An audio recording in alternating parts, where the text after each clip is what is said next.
Salam Kedan Religi. Bertemu lagi kita di podcast Talk Kanwil Kementerian Agama Provinsi Sumatera Utara. Bersama saya Ahmad Hakiki akan memandu podcast kita kali ini. Sudah hadir bersama kita ada Pembimas Buddha Kantor Wilayah Kementerian Agama Provinsi Sumatera Utara, Bapak Sukasdi SEMA. Apa kabarnya Pak? Baik, luar biasa baik. Gimana Pak? Tinggal di Medan Pak? Ya, tinggal di Medan kurang lebih 5 bulan ini ya cukup memberikan arti untuk pelayanan umat Buddha. Oh ya, baik. Ya, di samping kita juga hadir penyuluh agama Buddha Kota Binjai, Bapak Pujiatno SAG. Apa kabar Pak Puji? Sehat. Ya, saya panggilnya Pak Puji apa Pak Atno nih? Pak Puji aja. Pak Puji. Iya. Baik. Kedan Religi kita akan membahas terkait bagaimana capaian kinerja dan program-program kerja yang akan dilaksanakan dan sedang dilaksanakan oleh Bimas Buddha di Kantor Wilayah Kementerian Agama Provinsi Sumatera Utara. Pak Kasdi, Pak Sukasdi, gimana Pak saat ini program prioritas Kementerian Agama kali ini kan kita akan mengejar asta protas. Ada 8 program kerja prioritas yang harus kita laksanakan dan harus bermanfaat dan berdampak kepada masyarakat.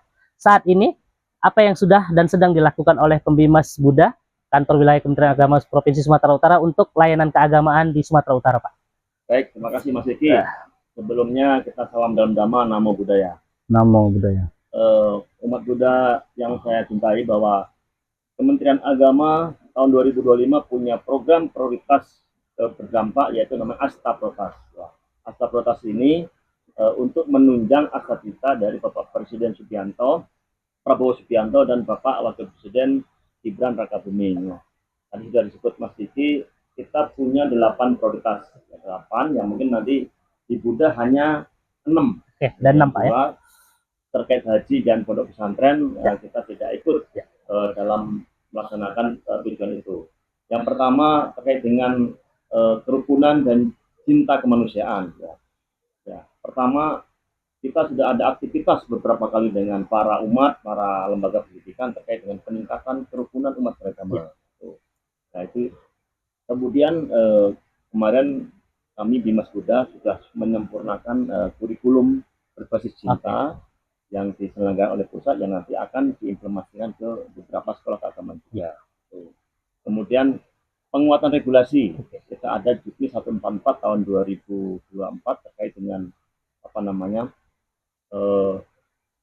deteksi dini potensi konflik keagamaan nanti terkait dengan konflik yang akan terjadi di wilayah Sumut terkait dengan agama kita, mudah-mudahan bisa deteksi dini sehingga tidak sampai berdampak pada intoleransi, apalagi sampai ke tindak kerukunan ya. Yang kedua terkait dengan ekoteologi. Ekoteologi kemarin sudah dicanangkan Bapak Menteri terus Pak Kanwil 1 juta pohon matwa. Nah dari Bimas sendiri kemarin sudah digerakkan ya seluruh rumah ibadah, wihara, lembaga pendidikan, pondok meditasi. Nah kita punya andil kurang lebih 600 pohon matwa kita tanam di Sumut. 600 itu baru pohon matwa. Itu penyuluh agama Pak ya, sama guru-guru, penyuluh, para dilibatkan semua terlibat. Itu hanya pohon matwa. Kalau kita hitung dengan pohon-pohon yang lain ya, pohon alpukat, rambutan dan sebagainya, itu lebih dari 600 dan itu sudah kita laksanakan ya. Kemudian dari dari pendidikan keagamaan kita juga mensosialisasikan penggunaan sumber daya yang ada di Indonesia secara efisien ya. Penggunaan air, listrik, kemudian kemarin beberapa lembaga juga pelatihan pupuk organik, tanaman organik dan sebagainya. Itu kita sudah laksanakan. Kemudian yang ketiga terkait dengan layanan keagamaan berdampak. Itu Pak Menteri menyasar agar daerah-daerah 3T yang ada di Sumut ini diutamakan. Ini kita sudah utamakan ya. Ada namanya kemarin dengan Pak Penyuluh di Karo Langkat ya. Ya, betul. Karo yaitu areal medannya yang cukup sulit untuk dijangkau dengan mobil-mobil biasa, harus berbedakan. Nah, kita sudah kunjungin, nanti beberapa program akan kita alihkan ke sana ya, termasuk ya bantuan kitab suci ya, itu sangat penting sekali. kemudian rehab wihara, kemudian ada satu wihara yang kemarin roboh, nanti akan kita utamakan, kita prioritaskan di tahun ini dan tahun 2026.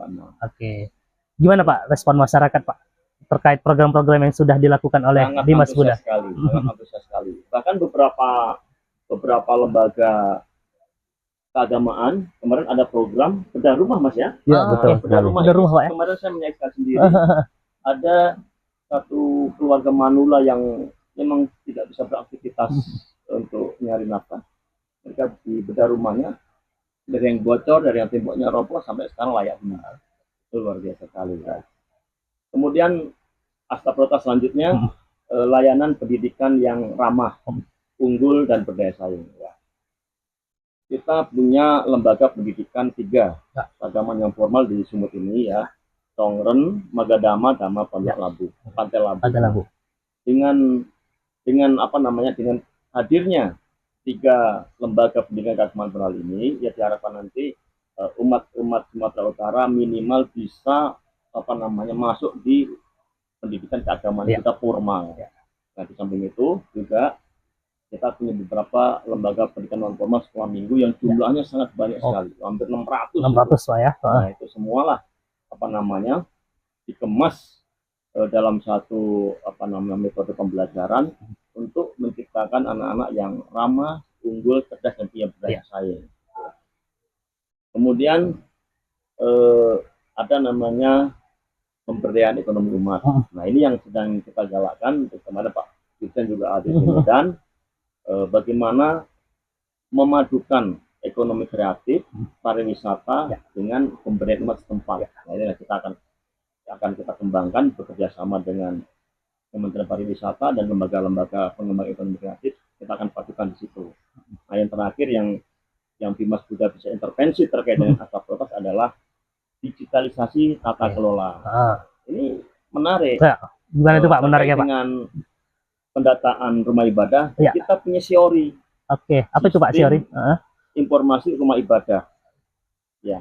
Jadi tanda daftar seluruh lembaga keagamaan ada di SIORI. Dan programnya sangat sederhana ya. Bisa dijangkau dimanapun melalui apa namanya?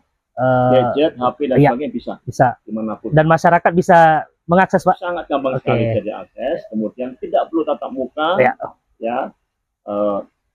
Begitu dokumen diupload, diverifikasi oleh Kemenak, ya Kanwil, oke, nanti pusat begitu ACC langsung kembali ke email pemohon langsung. Ya, jadi lebih mudah Pak ya, lebih cepat dan minim biaya ya, efisiensi Pak.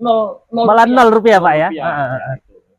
Itu SIORI. Kemudian kita terkait dengan sistem tata kelola guru agama Buddha, kita punya namanya Siaga. Nah, Siaga ini di situ data guru pendidikan agama Buddha semua ada di situ. Kemudian sistem pembayaran sertifikasi guru ada di situ, semua terrekod di situ. Kemudian kapan dia pensiun, gurunya sebarnya di mana ada semua di situ. Nah, itulah 8 asta prioritas yang ada di Kementerian Agama yang umat Buddha atau Bimas Buddha bisa mengintervensi di 6 program prioritas Pak ya. Mudah-mudahan tahun 2025 ini kita bisa mewujudkan 6 asta prioritas yang digagas oleh Pak Menteri, sehingga juga menunjang agar kita dari Bapak Presiden. Baik, luar biasa. Ya, baik, luar biasa Pak Pembimas. Bagaimana tadi sudah program-program kerja yang sedang dan sudah dilaksanakan oleh Pembimas Buddha Kanwil Kementerian Agama Provinsi Sumatera Utara, dan tentu program-program itu juga ada peran serta dari penyuluh agama Buddha yang berperan penting untuk melayani masyarakat, dan juga bagaimana program-program ini bisa berjalan sukses. Pak Puji. Ya, Bang Gigi. Oke, bagaimana Pak menjalankan program-program asta prioritas yang ditetapkan oleh Pak Menteri, dan bagaimana tantangan-tantangannya di depan masyarakat? Baik, Bang Gigi dan sahabat Ke dan Religi. Ya, jadi menanggapi kegiatan-kegiatan program yang sudah dicanangkan Bapak Pembimas, kita selalu bersinergi dengan baik. Beberapa kegiatan kita laksanakan secara bersama-sama dengan Bapak Pembimas, dan semuanya mudah-mudahan sesuai dengan harapan dan kita laksanakan dengan sebaik-baiknya.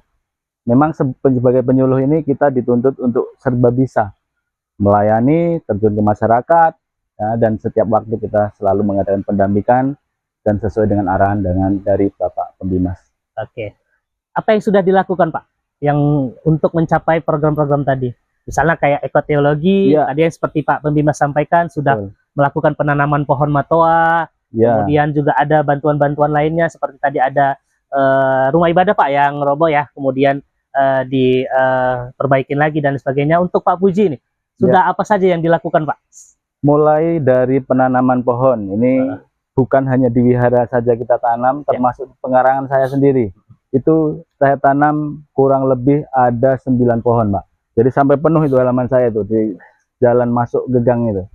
Nah, kemudian program kegiatan yang berkaitan dengan tadi sudah rumah sudah kita laksanakan. Memang bukan dari dana kementerian ya, Pak, tapi kita bekerja sama dengan masyarakat yang mengumpulkan dana untuk mengadakan bantuan bedah rumah. Kemudian baru saja hari Minggu 2 hari ini kita bekerja sama dengan Yayasan Dhamma Everyday untuk memberikan bantuan kepada masyarakat tidak mampu, kurang lebih 190 paket untuk Karo ya. untuk karo. Kemudian ada untuk pelajar kita berikan tas, alat tulis, karena kan ini memasuki tahun ajaran baru ya Pak ya. Iya betul. Nah itu.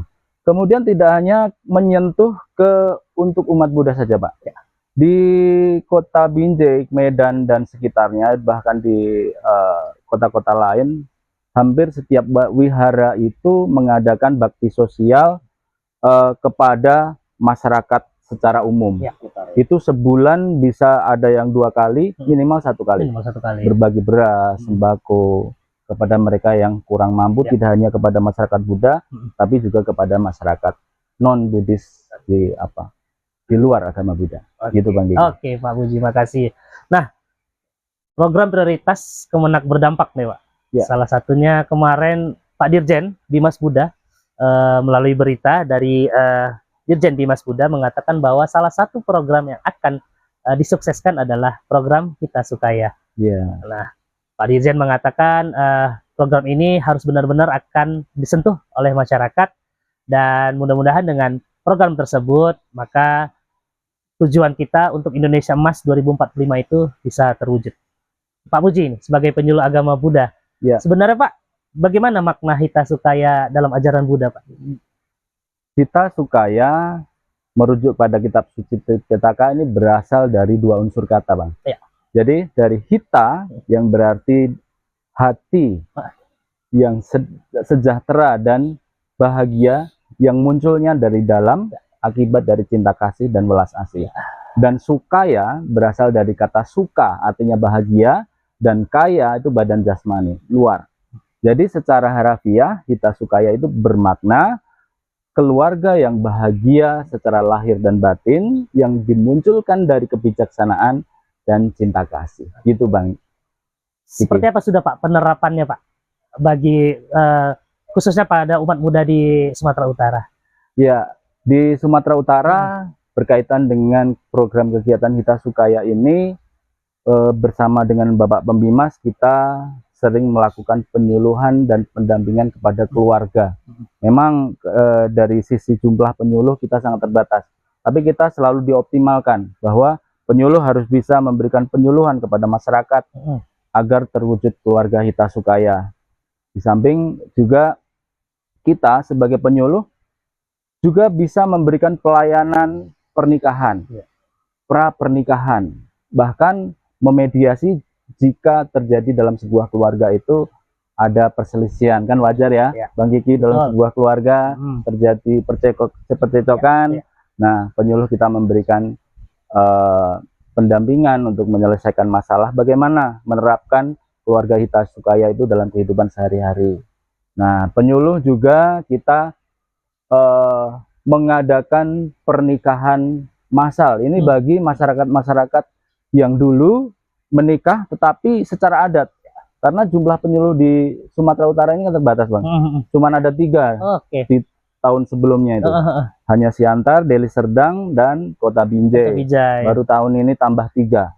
Tapi masih banyak di kota-kota yang lain itu kosong. Sibolga, Penyuluhnya Nias, tidak ada tidak ada, penyuluh Pak, ya? sama sekali. Langkat, kemudian Tanjung Balai. Nah, seperti saya di Langkat juga melakukan pembinaan keluarga hitas kaya, memberikan pelayanan untuk pernikahan massal sehingga mereka yang dulunya menikah hanya secara adat, Ya. kita berikan bimbingan dan menikah secara Buddhis dan juga tercatat di catatan sipil. Oke. Gitu, Bang. Pak Bimas, gimana Pak? Di Kementerian Agama sendiri Pak, untuk menyukseskan program Kita Sukaya ini, sudah apa-apa sih Pak langkah yang dilakukan? Nah, ini kan banyak terobosan ya. Ya. Tadi pernikahan massal tadi sudah kita lakukan. Kemudian kita ini di Buddha itu begini, ada namanya pranikah, Ya. calon pengantin. Hmm. Nah, ini Dimas Buddha bekerjasama dengan seluruh lembaga Ya. majelis-majelis itu melakukan namanya pendampingan Ya. pranikah, Ya. calon pengantin. Nah, ini penting ini, Ya. penting karena apa? Kadang-kadang orang menikah itu kan terpaksa, Betul. dipaksa oleh situasi, kondisi kecelakaan dan Benar. sebagainya. Jadi Buddha diusahakan jangan seperti itu. Jadi benar-benar direncanakan pernikahan itu, direncanakan dari segi mental, dari segi ekonomi, dari segi sosial dan sebagainya kita rencanakan. Nah, dari pendampingan calon pengantin ini ya diupayakan nanti penyuluh bekerja sama dengan lembaga, bekerja sama dengan para majelis, mengupayakan semaksimal mungkin memberikan penyuluhan untuk membekali mereka dari segi mental nikahnya itu loh. Kadang-kadang orang itu kan di bawah umur harus nikah, nah kita kasih penjelasan untuk di Indonesia itu standar nikah misalnya 20 tahun untuk laki, 18 untuk perempuan. Ya, kalau misalnya di bawah umur 15 dan 13 ya jangan. Seperti itu. Betul. Ya, itu kan terkait dengan sosial ya. Betul. Dengan sosial. Kemudian dari Dimas kita juga sudah mengeluarkan beberapa regulasi terkait dengan panduan atau pedoman pernikahan. Nah, itu kita share, kita sebar ke seluruh majelis sehingga seluruh majelis sama SOP-nya. Ya. Kalau pernikahan itu harus ada pandita, ada dua pengantin, ada saksi. Ya, benar. Nanti dihadirkan dari catatan sipil dan sebagainya. Nah, usaha-usaha ini kita lakukan untuk apa? Untuk melegitimasi proses pernikahan yang ada juga. Ya, kalau di Islam kan sudah datang di kawah sendiri otomatis ya. Kita kan kita biasanya di Buddha itu pernikahan itu dilaksanakan di rumah ibadah, di wihara-wihara dan itu. Kemudian nanti kita undang dari catatan sipil untuk dicatatkan. Bisa kita datang, bisa kita undang pada saat itu. Nah, ada beberapa pedoman terkait kita supaya misalnya apa sih yang membuat keluarga kita bisa bahagia? Ini sebenarnya ada ada kalau di Islam ada hadisnya lah ya. Ada dalil ya, Pak. Ada dalilnya ya. Oke. Nah, ada 4 perbuatan jahat yang harus dihindari oleh keluarga yang ingin bahagia. Pertama, dia tidak boleh membunuh sembarangan. Membunuh kan dihindari, mencuri. Betul. Terus melakukan seksual menyimpang, tidak boleh juga. Kemudian sering menggunakan obat-obatan atau minum-minuman yang terlarang, Pak ya. Ini 4 ini harus dihindari. Kemudian ada lagi 6 yang harus dihindari, cara yang mengamburkan harta. 6 tadi harus dihindari. Misalnya orang ini gemar berjudi, harus dihindari. Karena berjudi ini salah satu cara harta kita hilang. Sudah berjudi, terus ketagihan judi lagi. Nah, ini tadi udah adiktif ya, Pak? Udah adiktif ya. Judi online ini bahaya sekali. Jadi ada semacam ketagihan. Kalau udah ketagihan itu artinya apa? Artinya uang-uang yang harusnya untuk dikasihkan ke anak istri bisa dipakai untuk judi online. Barang-barang rumah tangga pun berhilangan, Pak ya. Dan sebagainya itu kan bahaya sekali. Betul. Sehingga perlu penanaman apa namanya enam yang harus dihindari Iya. kepada calon pengantin Oke. itu. Kemudian ada lagi, orang ini kadang-kadang sering berada di suatu tempat di waktu yang tidak wajar, misalnya jam 12 malam, Oh, oke. jalan dan sebagainya. Ini sangat Dilarang. berisiko. Ya. Orang yang seperti ini, ya misalnya nih, kalau ada kejadian di sekitarnya, pasti dia tertuduh. Ya. Ya kan, Ya, tertuduh. betul. Ya. Terus kalau dia ini sudah dicap orangnya sering keluyuran di tempat-tempat, dia berpendapat kadang-kadang tidak dipercaya. Betul. Ya kan? Betul. Itu yang harus Ya. Kita tanamkan kepada para keluarga. Kemudian bermalas-malasan. Bermalas-malasan. Ini penting juga, ya, sebagai perumah tangga untuk membangun keluarga kita, supaya kita semangat, rajin ya. bekerja, ya, rajin beribadah, rajin berdana, rajin apa namanya samadhi dan sebagainya. Nah, itu untuk menuju ke sana. Ya, bermalas-malasan kita hindari. Kita. Kemudian apa lagi Mas itu? Ya bisa ditambahi Pak Puji tadi.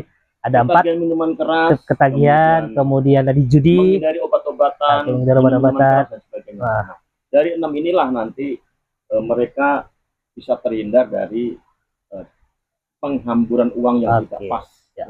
Ya, mudah-mudahan para calon pengantin, para keluarga bisa memaknai ini, sehingga dia punya cara menggunakan harta dengan sebaik-baiknya. Oke. Itu Mas. Nah, Pak Pembimas. Pak Puji, ya, tantangannya untuk menyukseskan Hita Sukaya di masyarakatnya ada nggak Bapak temuin? Untuk tantangan, ya utamanya yang paling besar, ya tantangan kita di masyarakat ini, jumlah tenaga kita di penyuluh itu sumber dayanya Pak ya sangat kurang lah Bang ya.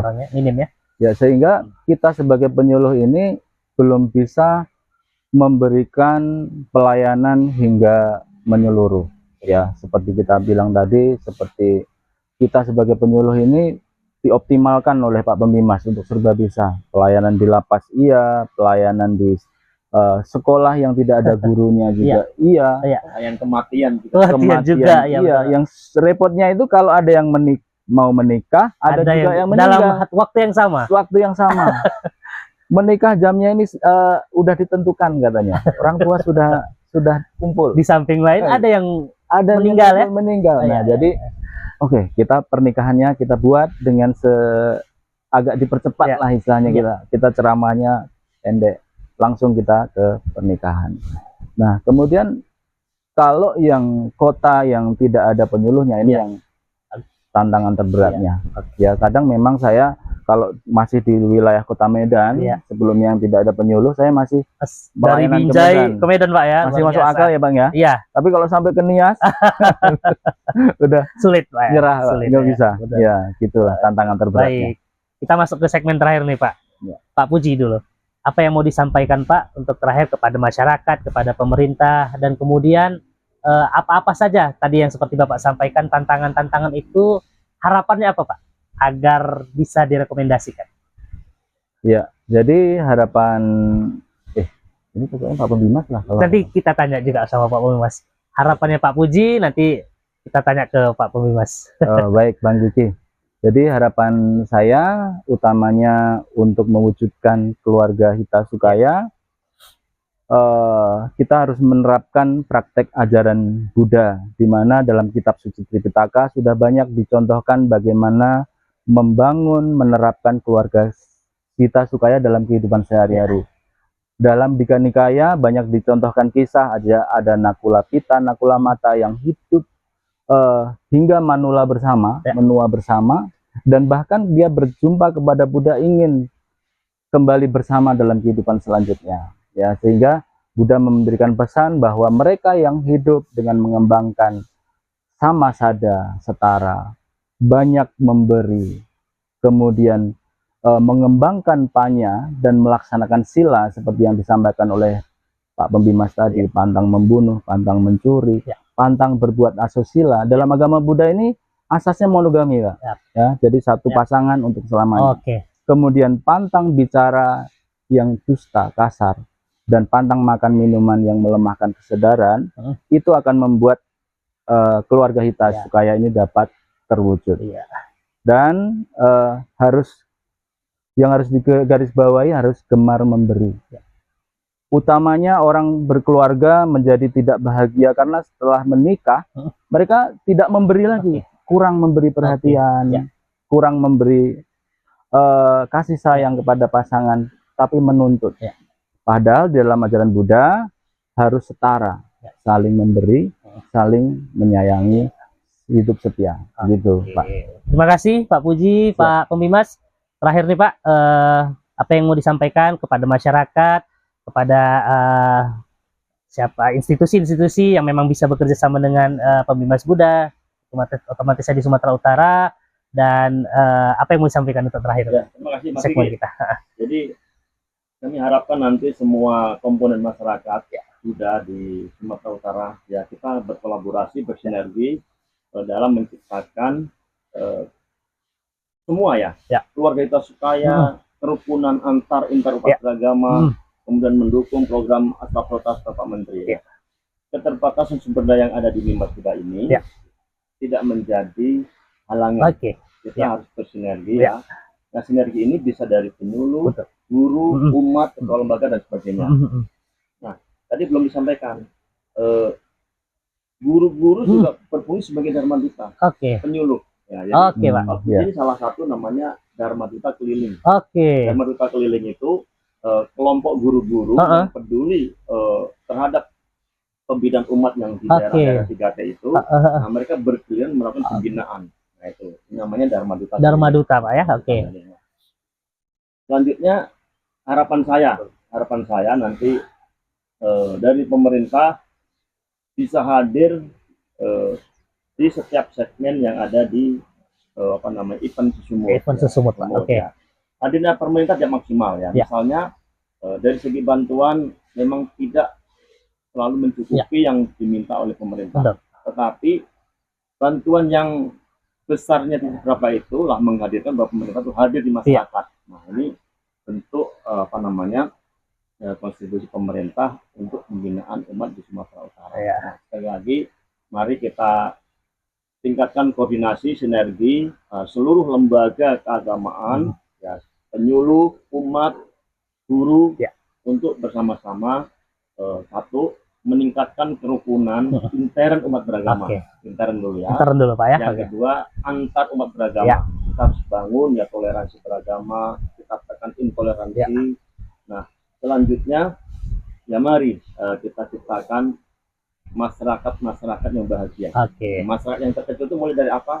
Dari keluarga. Nah, komponen masyarakat terkecil keluarga ini kalau dia sudah kita supaya semua, otomatis nanti masyarakat secara keseluruhan akan tercipta yang namanya kerukunan, sejahtera, bahagia, lahir batin, otomatis akan tercipta.